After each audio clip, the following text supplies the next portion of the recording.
Hello students, आज हम reflection of light के बारे में पढ़ेंगे। तो चलिए थोड़ा सा नेचर ऑफ लाइट के बारे में जानते हैं, फिर हम रिफ्लेक्शन पे आएंगे। लाइट क्या है? Light is a form of energy, ये आप सब जानते हैं। दूसरी चीज़ क्या है, हमें जो कुछ भी विजिबल होता है वो किस वजह से होता है? वो लाइट की वजह से विजिबल होता है। जब लाइट किसी ऑब्जेक्ट पे पड़ती है और वापस से जब वो वापस होती है और जा कर के हमारी आंखों पे पड़ती है, तो वहाँ पर इमेज का फॉर्मेशन होता है, जिस वजह से हमें वो चीज़ें विजिबल हो जाती हैं। और लाइट के इसी फिनोमेना को हम कहते हैं रिफ्लेक्शन ऑफ लाइट। दूसरी प्रॉपर्टी क्या है कि लाइट एक स्ट्रेट लाइन में ट्रेवल करती है, जिसकी वजह से कोई भी ऑब्जेक्ट पे जब वो पड़ती है तो उसके बाद उसकी शेडो का फॉर्मेशन होता है। तीसरा नेचर क्या है कि लाइट इलेक्ट्रोमैग्नेटिक वेव्स के फॉर्म में चलती हैं। Light consist of electromagnetic waves, जिसके कारण जो सन से जो लाइट रेज आ रही हैं वो अर्थ तक पहुंच जाती है, जबकि बीच में इतना बड़ा स्पेस होता है उसके बावजूद, क्योंकि electromagnetic waves does not require any material medium. वो किसी मीडियम की उन्हें मटेरियल मीडियम की ज़रूरत नहीं होती है प्रोपगेशन के लिए उनकी। अब आइए, और तीसरी चीज़ ये है कि लाइट डुअल नेचर होता है इसका। एक होता है वेव नेचर और दूसरा होता है इसका पार्टिकल नेचर। आज जो हम पढ़ेंगे रिफ्लेक्शन ऑफ लाइट, ये इसका पार्टिकल नेचर होता है, इसके कारण ही इसको हम वेरीफाई कर पाते हैं। तो चलिए जानते हैं रिफ्लेक्शन ऑफ लाइट के बारे में। हमने रिफ्लेक्शन ऑफ लाइट की डेफिनेशन पढ़ ली है। अब हम जानेंगे कुछ नियम के बारे में जो कि रिफ्लेक्शन के लिए आवश्यक होते हैं। Laws of reflection of light.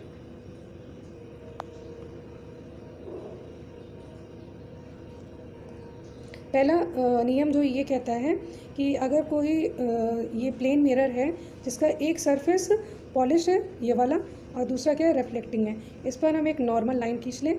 जब कोई भी इस पर कोई इंसिडेंट होती है और वापस से रिफ्लेक्ट बैक होती है, तो जो एंगल ऑफ इंसिडेंस होता है और एंगल ऑफ रिफ्लेक्शन होता है, ये दोनों बराबर होता है। ये पहला नियम कहता है रिफ्लेक्शन का, तभी रिफ्लेक्शन हो पाता है। दूसरा नियम ये कहता है कोई angle of incidence incident ray, point of incidence, reflected ray, ये सब क्या करेंगे, और नॉर्मल जो होता है, normal to the mirror, incident ray, normal to the mirror, यहाँ पर जो इंसिडेंट रे पड़ रही है, normal to the mirror, reflected ray, point of incident, ये सब क्या करेंगी, एक ही प्लेन पे लाई करेंगी। ये इसका दूसरा नियम है। सिर्फ प्लेन मिरर के ही केस में नहीं, ये स्फेरिकल मिरर में भी यही नियम को फॉलो करेंगी। चलिए पढ़ते हैं स्फेरिकल मिरर के बारे में। प्लेन मिरर क्या है? प्लेन मिरर तो कोई भी ऐसा प्लेन मिरर, आपके पास एक कोई कांच का टुकड़ा हो जो कि एकदम प्लेन हो, उसका एक साइड हम क्या कर दें, पॉलिश कर दें। सिल्वर कलर से जनरली पॉलिश होता है और उसके ऊपर रेड कलर की कोटिंग कर दी जाती है, तो वो पॉलिश सरफेस हो गया। उसका दूसरा सरफेस क्या होता है, जो हम अपने घरों में मिरर देखते हैं, वो यही प्लेन मिरर का एक उदाहरण है। आइए हम जानते हैं थोड़ा सा स्फेरिकल मिरर के बारे में।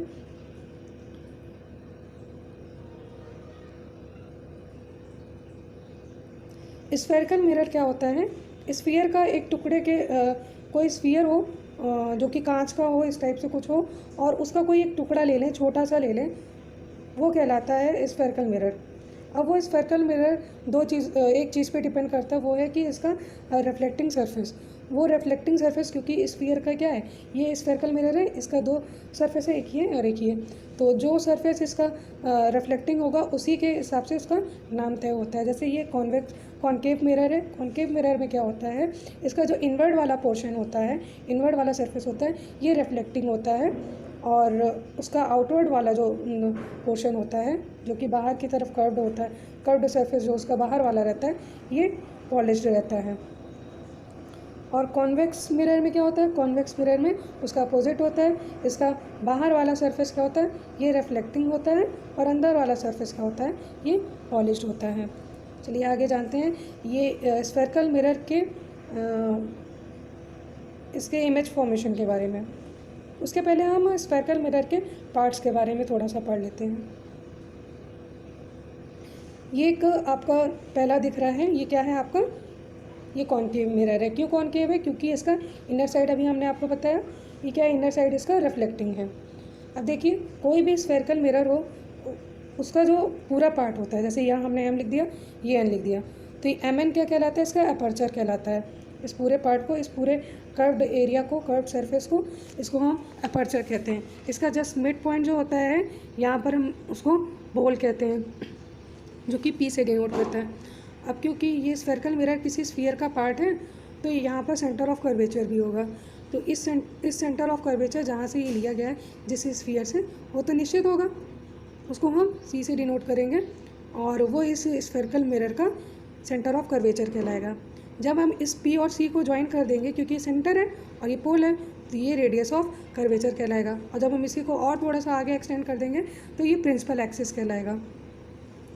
जब कोई भी लाइट रे इस सरफेस पे, इसके रिफ्लेक्टिंग सरफेस पे पड़ रही हो और वो इस प्रिंसिपल एक्सिस के पैरेलल हो, तो वो इस पी और सी के कहीं बीच से जा कर के गुजरती हैं और किसी एक पॉइंट पे ये जा कर के कन्वर्ज हो जाती है। तो वो जो है, जो पॉइंट रहता है वो फोकस कहलाता है। और जो फोकस होता है, ये पी हो गया, ये सी हो गया, ये एफ, ये फोकस होगा। जो फोकस होता है और पोल होता है, इन दोनों को मिलाइए, जो ये डिस्टेंस मिली है हमें, ये फोकल लेंथ कहलाती है। उसको हम स्मॉल एफ से डिनोट करते हैं। और जो रेडियस ऑफ कर्वेचर है, जो पी सी था, इसको हम आर से डिनोट करेंगे। तो एफ क्योंकि इस रेडियस ऑफ कर्वेचर के जस्ट मिड में होता है, इसीलिए F is equal to R by two कहेंगे। आर बाई टू ये मिलता है हमें, F is equal to R by two या R is equal to 2f। इसका यूज़ आगे भी होता रहेगा। इसी तरीके से कॉन्वेक्स मिरर में भी है। कॉन्वेक्स मिरर में ये वाला सरफेस क्या होता है, रिफ्लेक्टिंग होता है। यहाँ पर पोल वही रहेगा, सेंटर ऑफ कर्वेचर वही रहेगा। सेंटर ऑफ कर्वेचर क्या होगा, इसके रिफ्लेक्टिंग सरफेस के बिहाइंड में, यानी अपोजिट साइड में ये लाई करेगा। जबकि कॉन्केव में क्या होगा, सेम साइड पे लाई करेगा। अब यहाँ पर जो प्रिंसिपल एक्सिस के पैरेलल रेज आ रही हैं, वो क्या करेंगी, रिफ्लेक्ट करेंगी, तो वो ऐसे डाइवर्ज करती हैं, डाइवर्ज करती हुई रहती हैं। और जब इसको हम आगे पीछे और एक्सटेंड करेंगे तो ये इसी प्रिंसिपल एक्सिस पे कहीं जा कर के मीट करेंगी, हमें ऐसा प्रतीत होगा। तो वो कहलाता है इसका फोकस। और सेम चीज़ पी और एफ के बीच की दूरी क्या कहलाएगी, फोकल लेंथ कहलाएगी। पी और सी के बीच की दूरी रेडियस ऑफ कर्वेचर यानी आर कहलाएगी। और फोकल लेंथ को हम एफ से डिनोट करेंगे। यहाँ पर भी are is equal to 2f होगा। अब चलिए हम आते हैं इमेज फॉर्मेशन पे। इमेज फॉर्मेशन करने के लिए हम ये 4 पोजीशन ऑब्जेक्ट की लेते हैं और उस रिफ्लेक्शन के बाद उसकी इमेज की पोजीशन मिलती है, साइज ऑफ इमेज और नेचर ऑफ इमेज मिलता है। अब हम रे डायग्राम के बारे में थोड़ा सा जानेंगे। कुछ रेज, स्पेशल रेज हम लेते हैं, उसी की मदद से हम ये सारी इमेज फॉर्मेशन को समझेंगे। पहला है a ray parallel to the principal axis after reflection. Ray parallel, चाहे वो कॉन्केव के केस में हो, मिरर के केस में हो, चाहे वो कॉन्वेक्स मिरर के केस में हो, वो अगर इस प्रिंसिपल एक्सिस के पैरेलल हैं तो हमेशा फोकस से होती हुई जाएंगी। कॉन्वेक्स मिरर के केस में क्या होगा, कॉन्वेक्स मिरर के केस में वो डाइवर्ज तो करेंगी, लेकिन हम उसको जब पीछे प्रोड्यूस करेंगे तो वो फोकस पे आएगी, मीट करेगी। दूसरा है जस्ट जो हमने पहले पढ़ा था उसका अपोजिट, कि अगर कोई रे है वो फोकस से जा रही है, या फिर a ray passing through the principal focus of concave mirror or a रे which is directed towards the principal focus of a convex mirror after reflection will emerge parallel to the principal axis। वो principal axis के parallel हो जाएंगे। जब भी कोई रे या तो फोकस ऑफ कॉन्केव मिरर या फिर वो कॉन्केव मिरर कॉन्वेक्स मिरर के फोकस की तरफ डायरेक्टेड हो, डायरेक्टेड तो उधर ही है ना, भले ही नहीं मिल पा रही हैं लेकिन डायरेक्टेड उधर ही है, तो वो क्या होगी, हमेशा पैरेलल हो जाएगी। देखिए आप यहाँ देख रहे हैं, ये वाली रे आ रही है और ये ऐसे प्रिंसिपल एक्सिस के पैरेलल हो गई है। अब नेक्स्ट है हमारा थर्ड वाला point, a ray passing through the centre of curvature of concave mirror or directed in the direction of the center of curvature of convex mirror after reflection is reflected back along the same path। वो उसी दिशा में, उसी path में, opposite direction में और उसी path में। Path क्या है, पाथ सेम है लेकिन डायरेक्शन क्या, पहले ये था और फिर बाद में ये हो जाएगा। रिफ्लेक्शन के बाद उसी को रिट्रेस करेंगी, चाहे वो कॉन्केव का हो चाहे वो कॉन्वेक्स, ये दोनों ही में ही सेम है।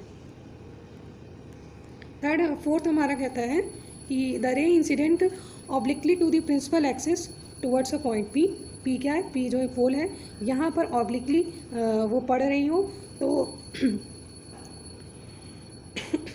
इस रिफ्लेक्टेड ऑब्लिकली, वो ऑब्लिकली ही रिफ्लेक्ट होगी।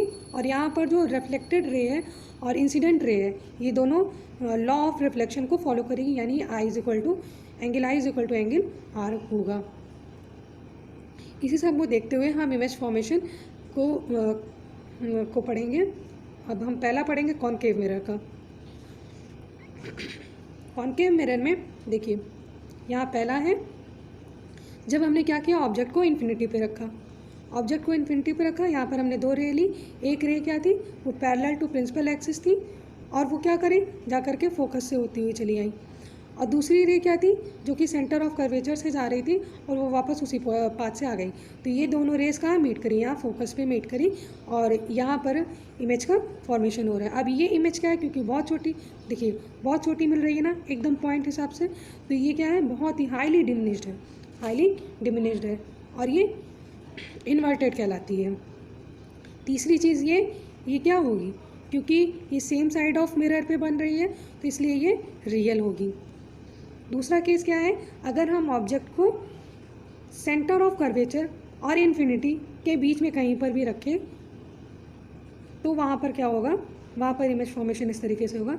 अब यहाँ हमने ए बी एक ऑब्जेक्ट ले लिया है, यहाँ से हम जो है क्या कर रहे हैं, ये रे को, एक रे यहाँ पर हमने ड्रॉ की, ये वाली रे क्या है, ये प्रिंसिपल एक्सिस के पैरेलल है और फिर उसके बाद ये फोकस से होती हुई गई। दूसरी रे क्या है, वो सेंटर ऑफ कर्वेचर से गई तो ये रे ट्रेस कर जाएगी। ये दोनों कहाँ मीट करी, ये दोनों सेंटर ऑफ कर्वेचर और फोकस के बीच में कहीं मीट करी और ये डिमिनिश्ड है, इससे छोटी तो है, हाईली डिमिनिश्ड नहीं है, डिमिनिश्ड है और इन्वर्टेड है। ठीक, तीसरी चीज़ क्या है, ये रियल है। रियल तो ये सब में रहेगा, ठीक है, जब भी सेम साइड ऑफ मिरर के पड़ेगा तो वो रियल रहेगा। अब यहाँ पर तीसरा है, हमने ऑब्जेक्ट को कहाँ पर लिया है, सेंटर ऑफ कर्वेचर पे। जब हमने सेंटर ऑफ कर्वेचर पे लिया तो यहाँ पर फिर हमने रे डायग्राम ड्रॉ किया। पहली रे हमने ली जो प्रिंसिपल एक्सिस के पैरेलल थी और वो फोकस से होती हुई गई। दूसरी रे हमने ली जो कि फोकस से होती हुई गई, फोकस से होती हुई गई तो क्या हो गई, प्रिंसिपल एक्सिस के पैरेलल हो गई। ये दोनों रे कहाँ पर मीट कर रही हैं, यहाँ मीट कर रही हैं।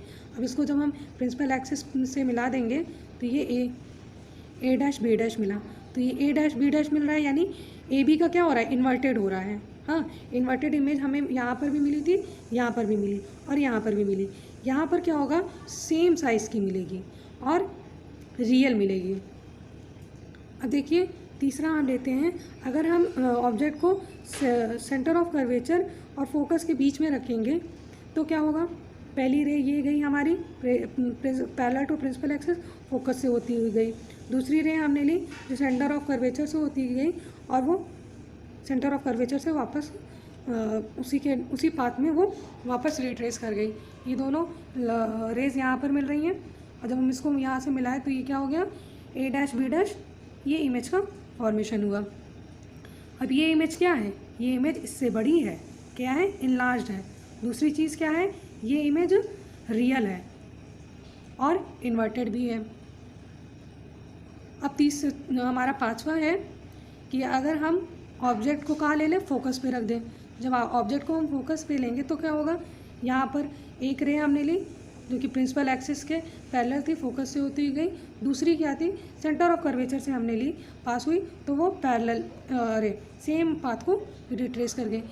इन दोनों को हम आगे बढ़ाते गए तो ये शायद ही कहीं पर मीट करें, या ये कहीं पर मीट नहीं करती। जब ऐसी रेज बनती हैं तो ये इन्फिनिटी पे जा करके हमें इमेज मिलेगी। तो ये इमेज क्या होगी, ये इमेज भी इनलार्ज्ड होगी। देखिए यहाँ पर होगा हाईली इनलार्ज्ड, रियल और इन्वर्टेड। रियल भी होगी क्योंकि सेम साइड पे बन रही है और इन्वर्टेड होगी।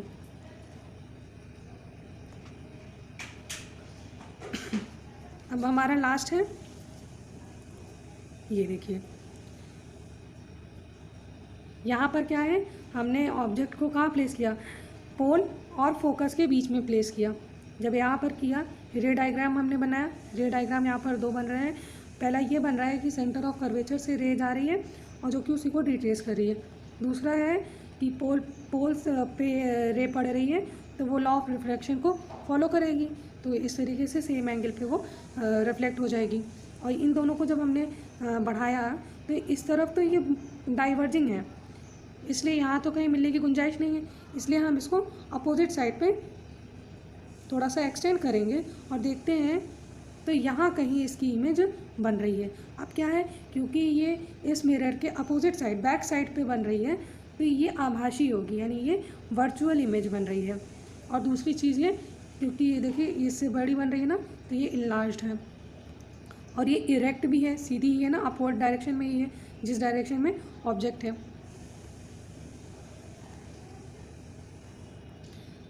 हम यहाँ पर किसी भी ऑब्जेक्ट को ए बी से ही डिनोट करते हैं, एक स्ट्रेट लाइन से, क्योंकि ऑब्जेक्ट एक किसी ऑब्जेक्ट से अगर हम माने कि जो है इस ऑब्जेक्ट पे लाइट रे पड़ रही है तो कई रेस पड़ रही है, लेकिन हमें कम से कम 2 रेस चाहिए होती है रे डायग्राम को या इमेज फॉर्मेशन को समझने के लिए। इसीलिए हम यहाँ पर कम से कम 2 इमेज, आप 3 इमेज भी 3 रेस भी ले सकते हैं, लेकिन 2 इमेज से हमारा काम हो जाता है। अब हम पढ़ते हैं uses of concave mirror. They are often used as saving mirror to see a large image of the face. The dentist use concave mirror to see large image of the teeth of patient. तो ये 2-3 uses हो गए concave mirror के, जो कि उसकी properties पे depend करते हैं। अब हम image formation by convex mirror देखेंगे। ये एक्टिविटी है, आप क्योंकि है कि हम एनसीईआरटी से आपको पढ़ा रहे हैं तो आप आसानी से अपनी एनसीईआरटी खोल करके इन एक्टिविटीज़ को कर सकते हैं। ये एक्टिविटीज़ बहुत ही सामान्य हैं। आइए हम पढ़ते हैं image formation by convex mirror का। अब कॉन्वेक्स मिरर के लिए 2 ही तरीके की इमेज का फॉर्मेशन होता है। पहला ये हो गया अगर हम किसी ऑब्जेक्ट को इन्फिनिटी पे रखे हैं, एक ये हो गया ऑब्जेक्ट का पोजीशन, और दूसरी पोजीशन क्या है कि हम पोल और इन्फिनिटी के बीच में कहीं पर रखें, यानी वो सेंटर ऑफ कर्वेचर से बहुत दूर नहीं है, उसके पास में ही है। तो पहले इसमें क्या होगा, इस केस में यहाँ से लाइट रेस ट्रेवल की, और जब हमने यहाँ पर कम से कम 2-3 भी ले सकते हैं, यहाँ से पैरेलल बीम ऑफ लाइट आई, ये क्या हुई, प्रिंसिपल एक्सिस के पैरेलल है, तो ये प्रतीत होगा कि ये कहीं जा कर के फोकस पे मीट करेगी। तो यहाँ पर जब हमने देखा तो इमेज का फॉर्मेशन कहाँ हो रहा है, फोकस पे हो रहा है, क्योंकि यहीं पर जा कर के लाइट रे इसकी जितनी भी रेज है वो मीट कर रही हैं। इमेज कैसी हुई, इमेज छोटी हो गई। और दूसरी चीज़ बैक साइड ऑफ मिरर के बन रही है, तो यानी ये क्या है, वर्चुअल है, तो डिमिनिश्ड, हाईली डिमिनिश्ड है, और क्या है, वर्चुअल है। दूसरा यहाँ पर ये लिया है, पहली रे क्या लेंगे, प्रिंसिपल एक्सिस के पैरेलल, तो फिर वो डायरेक्टेड टुवर्ड्स दी फोकस होगी। और दूसरी क्या है, हम सेंटर ऑफ कर्वेचर की तरफ डायरेक्ट करेंगे तो वापस से वही बात को रिट्रेस करेगी। जब इन दोनों को हम पीछे की तरफ बढ़ाएंगे तो ये पोल और फोकस के बीच में इस इमेज का फॉर्मेशन होगा, जो कि डिमिनिश्ड होगा और इरेक्ट होगा। इसमें भी इरेक्ट ही होगा, इरेक्ट यानी सीधे खड़ा रहेगा, और अपोजिट साइड पे बन रहा है, बैक साइड ऑफ मिरर पे बन रहा है, तो ये जो है वर्चुअल इमेज भी मतलब ये इमेज क्या होगी, वर्चुअल होगी।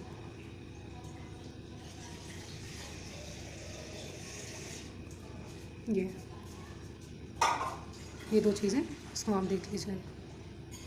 नेक्स्ट है, हम आते हैं यूजेस ऑफ कॉन्वेक्स मिरर के। कॉन्वेक्स मिरर का यूज़ सबसे ज़्यादा क्या होता है, रियर व्यू मिरर में इसका ज़्यादा यूज़ होता है। ये rear view mirrors in vehicles में इसका यूज़ सबसे ज़्यादा होता है। Also they have wider field of view as they are curved outward, thus convex mirror enables the driver to view much larger area than would be possible with a plane mirror. Plane mirror की अपेक्षा convex mirror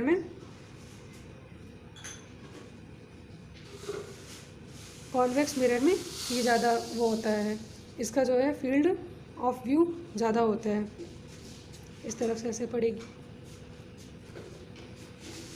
अब हम देखते हैं sign convention. Sign convention, ये सारे points हैं। पहला पॉइंट ये कहते हैं the object is always place to the left of the mirror, this implies that the light from the object falls on the mirror from the left hand side. जब भी हम मिरर बनाते हैं, कॉनकेव बना रहे हैं या कॉन्वेक्स बना रहे हैं, कॉनकेव बनाए इमेज ऑब्जेक्ट को हमेशा हम लेफ्ट हैंड साइड पे रखेंगे, और इधर भी कॉन्वेक्स के केस में भी हम लेफ्ट हैंड साइड पे रखेंगे। तो इससे ये हमारा एक साइन कन्वेंशन फैला हुआ। दूसरा कह रहा है all distance parallel to the principal axis are measured from the pole of the mirror. जो भी डिस्टेंसेज हैं पैरेलल टू प्रिंसिपल एक्सिस, वो पोल ऑफ द मिरर, जो पोल रहता है मिरर का, वहाँ से मेजर की जाती है। चाहे हम फोकस की दूरी देखें, चाहे ऑब्जेक्ट की देखें, चाहे इमेज की देखें, चाहे सेंटर ऑफ कर्वेचर की देखें, सारी चीज़ें पोल से ही उसकी दूरी मापी जाती है। तीसरा है all the distances measured to the right of the origin, यानी ओरिजिन मतलब जैसे ये है ना आपका मिरर, आप इसको मान लीजिए कि ये एक आपकी एक्स एक्सिस है और ये आपका वाई एक्सिस है, तो ये आपका क्या कहलाएगा, ओरिजिन, या फिर जहाँ पर आपका पोल एग्जिस्ट करता है। इस डायरेक्शन में क्या होता है, ये पॉजिटिव डायरेक्शन होती है और ये नेगेटिव डायरेक्शन होती है। उसी तरीके से साइन कन्वेंशन में लिया गया है, जब हम इस डायरेक्शन में जाते हैं तो ये पॉजिटिव होता है, और इस डायरेक्शन में सारी डिस्टेंसेस क्या होती है, नेगेटिव कन्वेंशन, उसका नेगेटिव साइन लगा रहता है आगे, और इस साइड में पॉजिटिव साइन लगा रहेगा। Distances measured perpendicular to and above the principal axis along the y axis are taken positive. अब जैसे ये एक्स वाई एक्सिस था, तो ऊपर साइड क्या होता है, पैरेलल, ऊपर साइड पॉजिटिव होता है और नीचे साइड नेगेटिव होता है। यानी अगर ऊपर की तरफ हम डिस्टेंसेस मेजर करेंगे तो पॉजिटिव उनके आगे साइन लगा रहेगा, और नीचे की साइड करेंगे तो वहाँ नेगेटिव साइन लगा रहेगा। अगला है डिस्टेंस, सेम चीज़ है कि distances measured perpendicular to and below principal axis along negative y axis are taken negative. अब यहाँ पर हम मिरर फार्मूला एंड मैग्नीफिकेशन देखेंगे। मिरर फार्मूला क्या होता है, mirror formula in spherical mirror distances, अब देखिए यहाँ पर इस स्फेरिकल मिरर में जो ऑब्जेक्ट की दूरी होती है उसको हम यू से रिप्रेजेंट करते हैं, और जो इमेज की दूरी होती है कहाँ से, पोल से, उसको हम वी से डिनोट करते हैं। और जो प्रिंसिपल फोकस होता है उसको हम प्रिंसिपल फोकस और पोल के बीच की दूरी जो होती है उसको एफ यानी फोकल लेंथ एफ से डिनोट करते हैं। अब इन तीनों से मिलकर के एक रिलेशनशिप बनता है जिसको ये लिखा है 1/v + 1/u = 1/f। इसका डेरिवेशन आपके कोर्स में नहीं है, इसलिए यहाँ पढ़ाया नहीं जा रहा है। आप इस फॉर्मूले को ध्यान में रखिए। ये फार्मूला कहलाता है मिरर फार्मूला, और ये हर सिचुएशन में, चाहे जो भी स्फेरिकल मिरर हो और जिस भी केस में हो, चाहे वो इमेज जहाँ पर भी हो, 4 या 5 6 इमेज फॉर्मेशन आपने कॉनकेव में पढ़ी, 2 कॉन्वेक्स मिरर में पढ़ी, दोनों में ये सब में वैलिड होंगी। अगला है मैग्नीफिकेशन। मैग्नीफिकेशन क्या है, जब भी कोई इमेज होती है जो भी बनती है ऑब्जेक्ट की, वो या तो बड़ी हो जाती है या तो छोटी हो जाती है। तो वो बड़ी हो रही है या छोटी हो रही है, इसी को मतलब उसका साइज़, इमेज का साइज़ ऑब्जेक्ट के साइज से कितना, उसके रेस्पेक्ट में कितना बढ़ रहा है या कितना गुना हो गया, उसके रिलेटिव में कितना है, उसी को मैग्नीफिकेशन कहते हैं। Magnification m = height of the image h' height of the object, या m = h'/h। मैग्नीफिकेशन m को दूसरे तरीके से भी देख सकते हैं, जो कि ये होता है -v/u। ये इसलिए होता है कि यहाँ देखिए,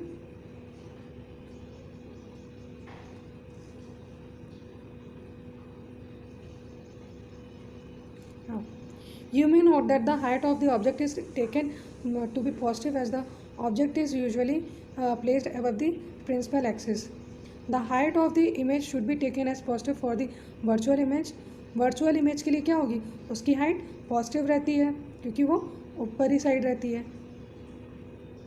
लेकिन रियल में क्या होती है, वो इन्वर्टेड रहती है, तो इसलिए वो नेगेटिव रहती है।